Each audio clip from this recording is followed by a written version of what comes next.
27 de octubre de 1553 muere en la hoguera, quemado vivo, Miguel Servet. Servet había nacido en 1511 en Navarra, era español, filósofo, científico, estudioso. Pronto fue un hombre de una extraordinaria cultura. Viajó por parte de Europa, le tocó vivir en los tiempos en que se iniciaba la Reforma luterana y calvinista. Viajó por Francia, por Suiza, por Italia, y se convirtió desde muy temprano en un personaje brillante, pues, por su conocimiento y por sus preocupaciones por la situación científica, cultural europea, y particularmente por el tema de la religión, que está en el corazón, pues, de lo que fueron esas guerras de religión asociadas a la Reforma. Siendo un hombre muy joven, Servet se había instalado en Estrasburgo y allí publicó en su primera obra escrita en 1531 en Estrasburgo, era un hombre de apenas 20 años, una obra titulada De Trinitati Erroribus, o sea, de los errores sobre la Trinidad, publicada en latín, por supuesto. Y en esa obra Servet hace una crítica verdaderamente demoledora de la Trinidad, del misterio de la Trinidad cristiana. Condena la Trinidad porque dice que la Trinidad no está en los evangelios, ni tiene nada que ver con los evangelios, que es una creación de los padres de la Iglesia. Dice que la Trinidad no tiene, pues, ningún sentido. Considera que Jesucristo no es Dios, que no es un personaje eterno, que no puede formar parte de la Trinidad.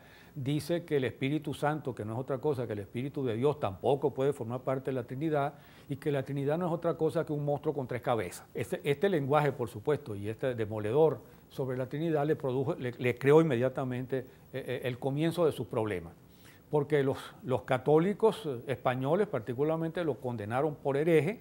Como él estaba lejos de España, no lo podían quemar, lo quemaron en efigie y decretaron una persecución contra él. Y sus amigos protestantes, porque él se había vinculado bastante a los protestantes, tampoco les gustó mucho esta declaración tan radical.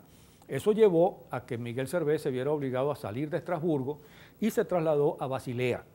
Y allí estuvo un cierto tiempo, y una de las cosas que hizo él fue criticar su libro sobre la Trinidad, pero no porque le pareciera un libro demasiado radical, sino porque le parecía un libro demasiado infantil, que tenía que mejorarlo y profundizarlo. Se trasladó luego a Viena, allá en el Delfinado francés, territorio actual de Francia, y allí se cambió el nombre, porque ya empezaban las persecuciones contra él. Se puso Michel de Villeneuve, y escribió otro tratado sobre la Trinidad. O sea, que él, por un lado, huía de las persecuciones, y por otro lado seguía escribiendo libros que iban a provocar nuevas persecuciones. Y se fue luego a París, allí estudió medicina y se hizo médico. Luego volvió a Viena, se instaló allí con ese nombre falso y vivió varios años. Y allí escribió finalmente su obra principal, que se llama Cristianismo y Restitutio, o sea, restitución del cristianismo, y hace allí entonces una lectura del cristianismo en términos de un cristianismo que pudiera ser restituido a sus verdaderos valores. El libro es un libro bastante complejo, y plantea algunas cosas. Una de las cosas que plantea son todos temas considerados como heréticos por la Iglesia Católica, que condena el bautismo de los niños, porque los niños no tienen ninguna capacidad de decidir sobre algo tan importante como el bautismo, y que tiene que ser bautismo de adultos, como fue el bautismo de Jesús.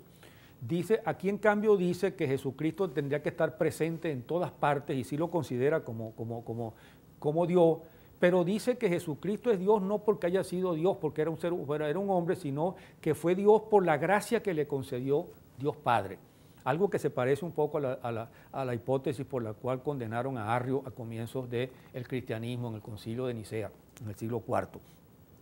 Y plantea plantea realmente una presencia de Dios en toda parte, que permitió que se lo acusara de panteísta.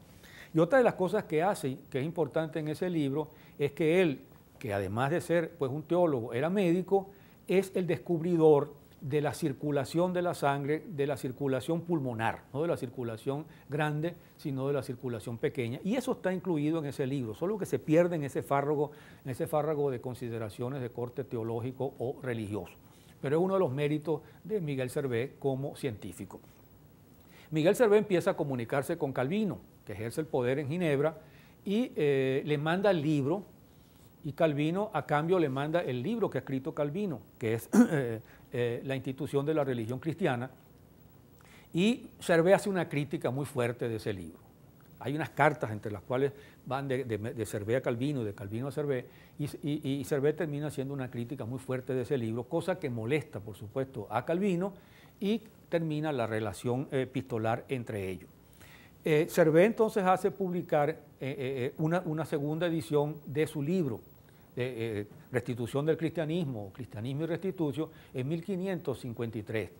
Y esa publicación es anónima, no lleva el nombre de él porque se está cuidando un poco de las amenazas que tiene encima. Pero él incluye allí las cartas de Calvino.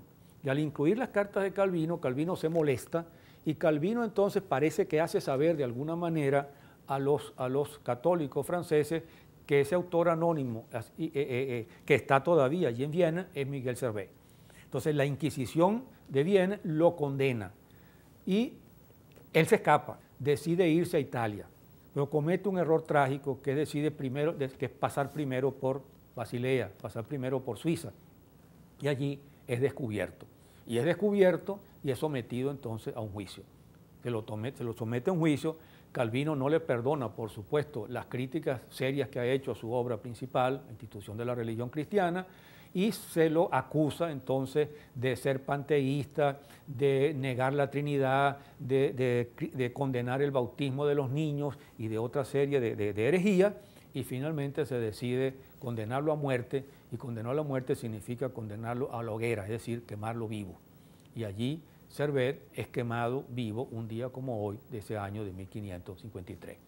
Servet muere entonces como siendo un verdadero ejemplo, y lo sigue siendo todavía, de la lucha por la libertad de pensamiento, un hombre que fue perseguido por sus opiniones y por sus libros, perseguido tanto por la intolerancia católica, que lo quemó 2 veces en efigie, y no lo quemó vivo porque no lo pudo capturar, y de la intolerancia protestante, que en la persona de Calvino lo hizo quemar, esta vez no en efigie, sino en realidad.